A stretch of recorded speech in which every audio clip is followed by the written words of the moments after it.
O que nós procuramos fazer quando estamos a avaliar os trabalhos que se apresentam como candidatos ao Prémio REN é, sobretudo, avaliar da sua qualidade em termos da inovação que eles trazem, da capacidade de utilização do método científico e também da forma como eles são apresentados, portanto, com clareza, de forma completa. Isso tudo é pesado quando fazemos a avaliação. Sobretudo a qualidade. E não é só este ano. Portanto, todos os anos nós encontramos trabalhos de grande qualidade, com abordagens inovadoras, que é sobretudo algo que nós pesamos e damos uma importância significativa quando avaliamos os trabalhos. E surpreende-nos realmente que cada vez, todos os anos, nos aparecem coisas novas, coisas muito interessantes, desenvolvidas com muita qualidade, como disse há pouco, com uma preocupação pela aplicação do método científico e com clareza. As áreas mais atrativas estão hoje ligadas com... É preciso perceber aqui que o setor elétrico está em grande mudança. Portanto, em primeiro lugar, porque a energia elétrica que nós hoje utilizamos tem uma componente muito significativa de energias a partir de fontes renováveis. E, portanto, as fontes renováveis têm uma particularidade, têm uma variabilidade temporal. E isso não é sempre compatível com aquilo que são as exigências dos consumidores. Portanto, nós temos que desenvolver soluções que se adaptem, por um lado, às exigências dos consumidores, que não podem ser postas em causa. Isto é, portanto, quando eu chegar a casa e ligar um interruptor, eu quero ter a energia elétrica quando preciso dela, mas, contudo, a energia primária, isto é, por exemplo, no caso das fontes renováveis, o sol, o vento, até mesmo a água, podem nem sempre estar lá. Portanto, ou seja, nós hoje preocupamos muito em desenvolver soluções que sejam capazes de ultrapassar esta dificuldade. Isto é, apesar das fontes primárias que produzem, a partir das quais se produz a eletricidade, serem variáveis no tempo, a energia elétrica está sempre lá. Claro, à custa de estratégias de controlo, de gestão avançadas, que depois os nossos alunos e os candidatos que se apresentam a este prémio trazem nas suas teses com soluções a este nível. Isto traduz-se também num outro aspecto, é que hoje o negócio da eletricidade mudou-se muito para o consumidor. Ou seja, hoje há uma abordagem centrada no consumidor.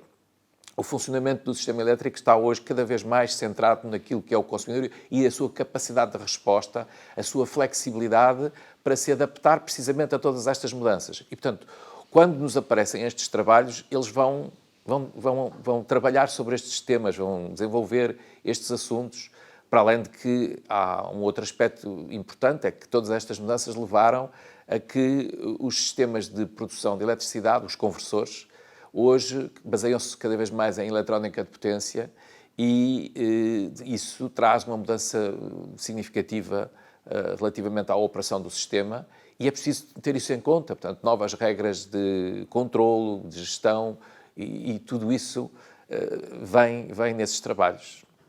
Bom, há uma coisa que é preciso perceber. As necessidades de consumo de eletricidade para os próximos anos vão ser crescentes. Isto porque a eletricidade é o vetor energético mais flexível para conseguirmos reduzir a pegada do carbono. Portanto, a produção de eletricidade, explorando recursos renováveis, naturalmente, é o caminho do futuro. E, ao mesmo tempo, temos que perceber o seguinte, como eu disse há pouco, o consumo de eletricidade vai crescer cada vez mais. Porquê? Porque a mobilidade elétrica vai ser uma realidade a curto prazo e vai crescer cada vez mais. Cada vez mais eu vou utilizar a eletricidade para aquecer o ambiente em vez de utilizar o gás natural ou outros combustíveis fósseis. Portanto, ou seja, o consumo de eletricidade vai ser crescente nos próximos anos.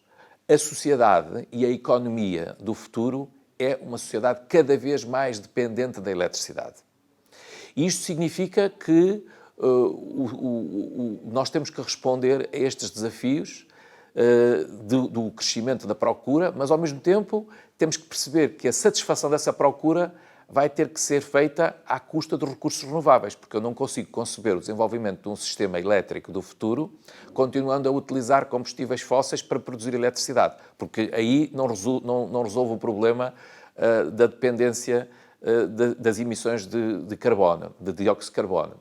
Portanto, este é um aspecto fundamental. Nós temos que conceber, desenvolver um sistema elétrico que cada vez mais utilize os recursos renováveis. Estes recursos renováveis têm uma característica, que é a característica da variabilidade temporal e, portanto, da dificuldade de explorar um sistema em que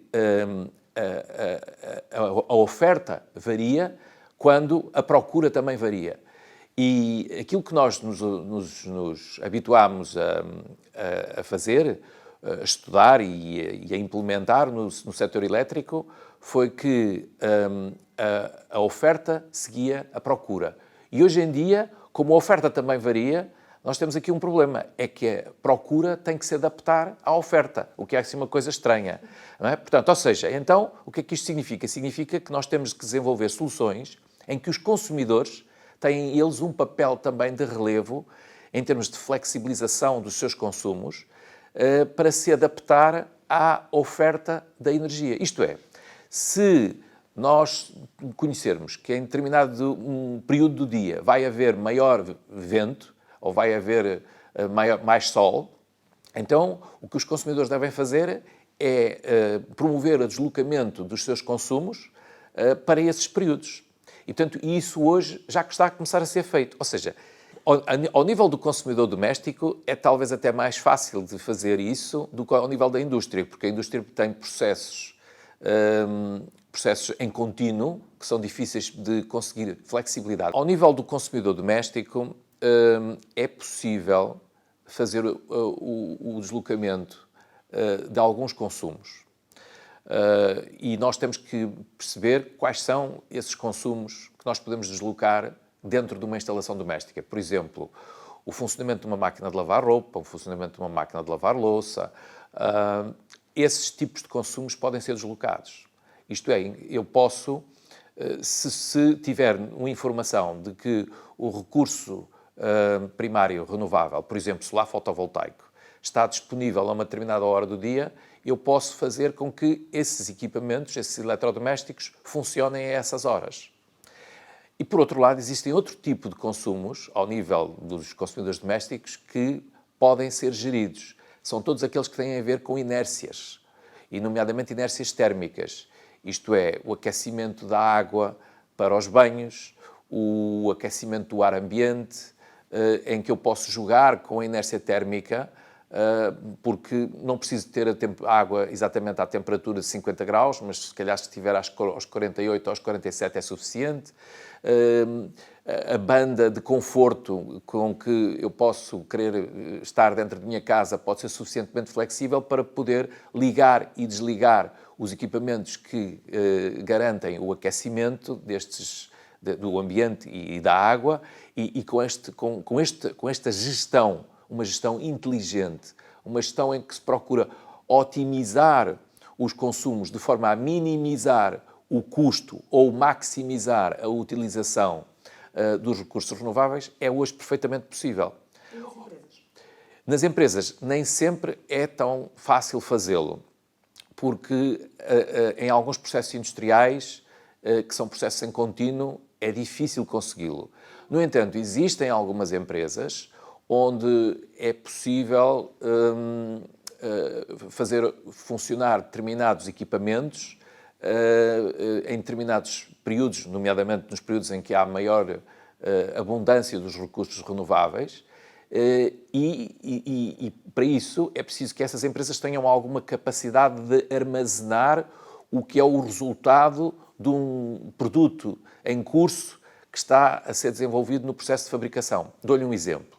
Por exemplo, uma fábrica onde se produz hidrogénio. E a dada altura o hidrogénio resulta da eletrólise da água. Portanto, eu posso, em determinados períodos, conseguir que os eletrolisadores funcionem e, portanto, produzem o hidrogênio. Esse hidrogênio vai ser armazenado para ser utilizado mais tarde. E, entretanto, desligo os eletrolisadores nos períodos em que não tenho os discursos renováveis. Portanto, eu diria assim, uma coisa muito importante é que o futuro da gestão do sistema elétrico roda em torno de uma palavra: flexibilidade. Flexibilidade a todos os níveis. Flexibilidade ao nível dos consumidores, flexibilidade ao nível dos produtores, porque também eles têm que ser capazes de se adaptar às variações que estão permanentemente a ocorrer, quer do lado da oferta, quer do lado da procura, como acabei de explicar. E também um outro aspecto não menos importante, que é nós temos que conceber um sistema do futuro em que cada vez mais temos que contar com a presença de armazenamento de eletricidade. Sendo que o armazenamento de eletricidade se faz de forma indireta, ou através de uma forma eletroquímica, ou através de um armazenamento em que eu recorro à água, que é bombada de níveis inferiores para níveis superiores, portanto, de um reservatório inferior para um reservatório superior, e essa água adquire uma energia potencial que depois é utilizada em períodos onde há maior necessidade da eletricidade e da energia elétrica. Portanto, isso hoje é feito, há vários anos que isso é feito. Aliás, eu diria que estas estratégias de operação combinada com armazenamento, com bombagem hidroelétrica, existem há muitos anos. Há muitos anos. E começaram com os excessos de energia termoelétrica que tinha lugar, que ocorria durante os períodos de vazio, os períodos da noite. E então, precisamente por haver excessos de energia elétrica nesses períodos, o que se fazia era, portanto, encontrava-se um consumidor, esse consumidor eram os motores elétricos que acionavam as bombas dessas centrais, que, portanto, bombavam água para esses reservatórios de nível superior, para mais tarde ela vir a ser utilizada nos períodos de maior consumo. Ora bem, acontece que hoje o problema não é tanto o de termos excesso de produção termoelétrica durante os períodos e até nuclear, durante os períodos da noite, mas hoje ocorre frequentemente que, e até porque o recurso energético renovável, vento, que está associado à energia do vento, tem uma particularidade de ser mais abundante durante a noite do que durante o dia. Portanto, ocorre com alguma frequência que há excessos de produção de energia eólica, elétrica de origem eólica, durante a noite, e em vez de desperdiçar essa energia, seja desligando os aerogeradores, a solução mais inteligente é a solução de utilizar estes esquemas de armazenamento de energia, que podem ser feitos, como disse, através destes sistemas hidroelétricos reversíveis, em que se bombeia nos períodos de vazio e se turbina e produzindo eletricidade nos períodos de ponta, mas também podem ser utilizados com baterias de acumuladores, que têm capacidades de armazenamento menores, mas que têm uma particularidade, é que vão ter a possibilidade de ser cada vez mais utilizadas de uma forma distribuída. Ou seja, no futuro, um consumidor qualquer, um consumidor doméstico, vai passar a ter uma bateria dentro da sua casa. E vai ter que ter, vai-lhe ser possível armazenar energia de períodos em que a energia elétrica é mais barata para períodos em que a energia é mais cara. Hoje, isso ainda não é possível, por razões tecnológicas e económicas. Hoje é muito caro investir numa bateria para esse efeito. Mas isto porquê? Porque o custo do quilowatt-hora deve andar na casa dos 2.000 euros por 2.000 euros por quilowatt-hora, e eu julgo que daqui a 10 anos, menos de 10 anos, estará a metade. E quando estiver a metade, isso vai ser perfeitamente viável. O conceito de uma bateria em casa é o quê? É uma espécie de um frigorífico onde eu guardo a minha alimentação neste É uma arca, é como se fosse uma arca. Mesmo no princípio, por favor. Uma bateria em casa? Sim, uma bateria em casa é como se fosse uma arca onde vai guardar energia elétrica, neste caso, através de um processo intermédio, neste caso um processo eletroquímico. Portanto, a energia fica guardada de uns períodos em que ela é mais barata ou que há maior abundância do recurso energético renovável para ser utilizada nos períodos em que há maior necessidade de consumo de eletricidade. Como é que o consumidor usa? Ou seja, eu, consumidor, aqui Sim. em casa tenho marca onde guardo a minha Sim. energia. Aqui simplificando muito, eu guardo a minha eletricidade. E depois tenho que esfriar a casa, tenho Sim. que ter uma televisão, ou tenho que ligar o aquecedor. Sem problema nenhum. Vai utilizá-lo da forma como continua a utilizar. A única coisa que eu há pouco referi, que vai existir, e, por exemplo, essa é uma das coisas que nós desenvolvemos recentemente, e que estamos a desenvolver, e não somos só nós, há várias instituições de investigação, várias universidades por esse mundo, a desenvolver os chamados sistemas de gestão de eletricidade ou de energia a nível doméstico ou a nível de uma casa. No jargão anglo-saxónico chama-se Home Energy Management System. E esse sistema é capaz de fazer a gestão dos diferentes eletrodomésticos, nomeadamente aqueles que têm capacidade de transferir o seu consumo ao longo do dia e, desta forma, otimizo o funcionamento da instalação e, inclusivamente, sou capaz de fazer aquilo que há pouco referi. Ou seja, este consumidor pode responder a solicitações do operador do sistema quando houver grandes excessos de produção renovável, recebendo um sinal que lhe diz, a partir deste momento, há excesso de energia renovável, por favor, consumam. Portanto, e vai responder e vai promover os consumos e o deslocamento dos consumos nesses períodos. Portanto, é a tal flexibilidade, a flexibilização da procura. E isso significa que também, agora olhando para os devices... E tudo isso... pronto. Portanto, essa flexibilização da procura tem também um valor económico. Ou seja, a flexibilidade transaciona-se em mercado. Compra-se e vende-se, portanto. Exatamente. Tal como a energia. Ou seja, compra-se e vende-se energia elétrica, mas também se compra e vende, transacionam-se serviços. E entre estes serviços estão os tais serviços de flexibilidade, de capacidade de adaptação às variações que ocorrem no sistema, em particular as variações que resultam da variabilidade dos recursos primários renováveis. Eu ia fazer uma pergunta que era, do ponto de vista de grande consumo, as máquinas que nós usamos hoje também vão ter que ser repensadas à luz de toda esta gestão flexível de eletricidade e de energia. Ou não?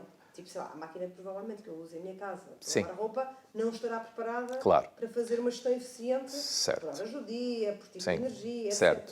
Certo. Portanto, os eletrodomésticos, nós podemos classificá-los em dois tipos. Os eletrodomésticos do presente, aqueles que temos hoje em dia, e que podemos continuar a utilizá-los, mas para isso vamos precisar daquilo que nós chamamos uma tomada inteligente, que vai fazer o interface entre o eletrodoméstico e a rede elétrica, sendo que essa tomada inteligente vai ser controlada porque recebe um sinal de rádio para ligar ou desligar, mas também vamos evoluir para uma nova geração de eletrodomésticos que têm eles por si capacidade de receber informações e de serem controlados à distância através de um sinal wireless, por exemplo. Portanto, isso é uma nova revolução e é uma grande oportunidade para os fabricantes de eletrodomésticos para começarem a colocar no mercado produtos com novas características, novas soluções para responder a estes desafios. Falando das energias renováveis, tinha que perguntar isto, porque me disse há pouco, qual é que é a evolução em termos de futuro que se pode antecipar para a forma como elas vão responder a estas necessidades que estamos a falar? Eu não tenho...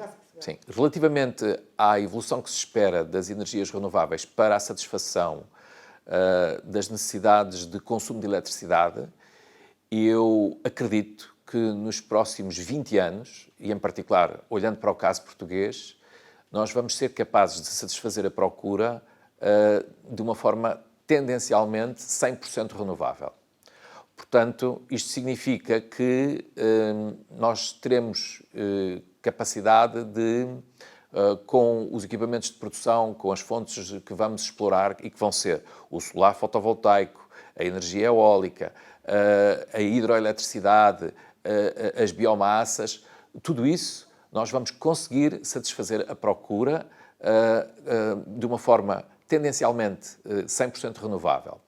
Não quero com isto dizer que as centrais termoelétricas vão ser banidas e vão desaparecer. Não, de todo. Elas vão continuar a ser precisas porque elas são fundamentais para garantir a segurança de abastecimento. Portanto, se tivermos um ano em que a hidraulicidade é muito fraca, ou seja, chove pouco, como ocorre neste ano, e, portanto, não temos capacidade de produzir eletricidade a partir da hidroeletricidade, vamos ter que recorrer às centrais termoelétricas e elas continuarão a ser fundamentais para garantir a segurança de abastecimento, porque se nós estamos a desenvolver uma economia e uma sociedade que é cada vez mais dependente da eletricidade, temos que, por um lado, preocupar-nos com uma coisa, é que nunca podemos deixar de ter capacidade de satisfazer essa procura de eletricidade. Nem que para isso tenhamos que fazer um investimento em capacidade ociosa, chamemos-lhe assim, ou de alguma maneira ociosa, termoelétrica, para estar disponível para satisfazer a procura nesses períodos em que não há outra solução. É claro que nós temos que perceber também outra coisa, é que o desenvolvimento do sistema elétrico do futuro passa também por um reforço das interligações. Isto tem a ver muito também com uma das áreas de investigação onde nós temos que trabalhar cada vez mais. O reforço das interligações entre países, entre áreas geográficas dentro do globo. Por exemplo, posso dizer-lhe que nós hoje estamos envolvidos em estudos de interligação entre o sul da Europa e o norte da África, com um reforço significativo da capacidade de troca de energia elétrica entre o sul da Europa e o norte da África. Mas também é preciso perceber que, a nível europeu, nós temos que ter capacidade de reforçar as interligações do sul da Europa com o norte da Europa. E por uma razão muito simples. Por exemplo, se olharmos em termos daquilo que são a localização dos recursos energéticos renováveis, nós vemos que, e facilmente percebemos isto, que no norte da Europa há mais vento, seguramente, do que no sul da Europa, e que no sul da Europa há mais sol do que no norte da Europa. Portanto, então, o que nós temos é que ter capacidade para produzir energia elétrica a partir de painéis solares fotovoltaicos no sul da Europa. É óbvio que também teremos capacidade para produzir energia a partir do vento, mas seguramente teremos mais capacidade de o fazer a partir do solar fotovoltaico do que no norte da Europa e, portanto, termos capacidade de trocar energia entre o norte e o sul. E, portanto, isso exige o reforço das capacidades de interligação. E isso implica, por exemplo, fazer investigação ao nível das grandes soluções para a interligação de sistemas em corrente contínua. E, ao mesmo tempo, terá partido destas interligações para fazer a colheita da energia renovável que está disponível no mar, ou seja, a energia eólica dita offshore. E isso é extremamente importante, ou seja, se eu, ao mesmo tempo que faço interligações entre, por exemplo, a Península Ibérica e o Reino Unido, através de cabos submarinos em corrente contínua, pelo meio colher verdadeiramente no sentido em que estou a referir-me, ou seja, colher energia, eletricidade produzida a partir de plataformas onde estão aerogeradores e, portanto, energia eólica offshore, eu estou simultaneamente a promover a interligação entre áreas da Europa e, ao mesmo tempo, a recolher a energia que posso produzir a nível do oceano. Os vencedores deste ano têm, como em todos os anos, são trabalhos que têm uma componente, eu volto a sublinhar aquilo que já disse, tem uma componente de inovação significativa. E isso é sempre qualquer coisa que é uma bandeirinha que agita as nossas consciências. E são trabalhos de uma qualidade muito grande porque, como digo, tomam em conta o rigor da aplicação do método científico, a forma como descrevem a abordagem que adotaram, a apresentação global dos resultados. Portanto, isto é comum a todos os anos, não é deste ano só, é qualquer coisa que se ocorre sempre todos os anos. São trabalhos em que áreas? O Prémio REN deste ano é atribuído a trabalhos que vão desde a estimação de Estado, portanto, desenvolvimento de soluções para a estimação de Estado. A estimação de Estado é uma das funcionalidades mais importantes para a operação do sistema elétrico, porque é através da estimação de Estado que se tem uma imagem mais próximo possível da realidade da operação do sistema. E, portanto, são técnicas avançadas com fusão sensorial para essa estimação de Estado. Depois há trabalhos também na área do desenvolvimento de soluções de controle preditivo para a otimização dos consumos de energia elétrica em edifícios, e há ainda trabalhos ao nível da fiabilidade de microrredes. E o que são isto de microrredes? As microrredes são redes de distribuição que têm capacidade de produzir energia por si, têm capacidade de gerir de alguma forma a procura e também têm capacidade de armazenamento. Ou seja, no extremo, estas microrredes podem ser autónomas e operar completamente desligadas das redes públicas. E com isto aumentamos a fiabilidade e a robustez da operação do sistema elétrico. E, portanto, as teses foram, as teses vencedoras, se bem me recordo, focam estes temas. Quando falamos de investigação ao nível do setor elétrico, temos que perceber onde é que ela se posiciona ao nível da cadeia, de conhecimento. Há trabalhos que têm lugar ao nível de desenvolvimentos muito conceptuais, muito básicos, muito nível de desenvolvimento conceptual, e há trabalhos de onde se parte, onde já estamos com um nível de conhecimento relativamente avançado. Portanto, é preciso perceber de que tipo de trabalho estamos a falar. Mas, por exemplo, um trabalho que comece a um nível muito conceptual pode demorar uns 10 anos a chegar até aos consumidores finais, até aos utilizadores finais. Mas há outros trabalhos que partem já de um estado da arte mais avançado, onde com alguns anos, 3, 4, 5 anos, é perfeitamente possível tê-los disponíveis no mercado e a serem utilizados por todos nós quando nem sequer damos por ela. Esse é o ponto importante aqui. É que nós hoje estamos tão habituados a utilizar o sistema de elétrico e a eletricidade que não imaginamos o sistema quão complexo está por detrás de tudo isto e que garante que tudo funciona perfeitamente, nem sequer nos apercebemos do grau de complexidade que é o sistema. Aliás, eu diria que é o sistema mais complexo que existe à superfície da Terra, é o sistema elétrico, e funciona de uma forma, em geral, de uma forma excelente.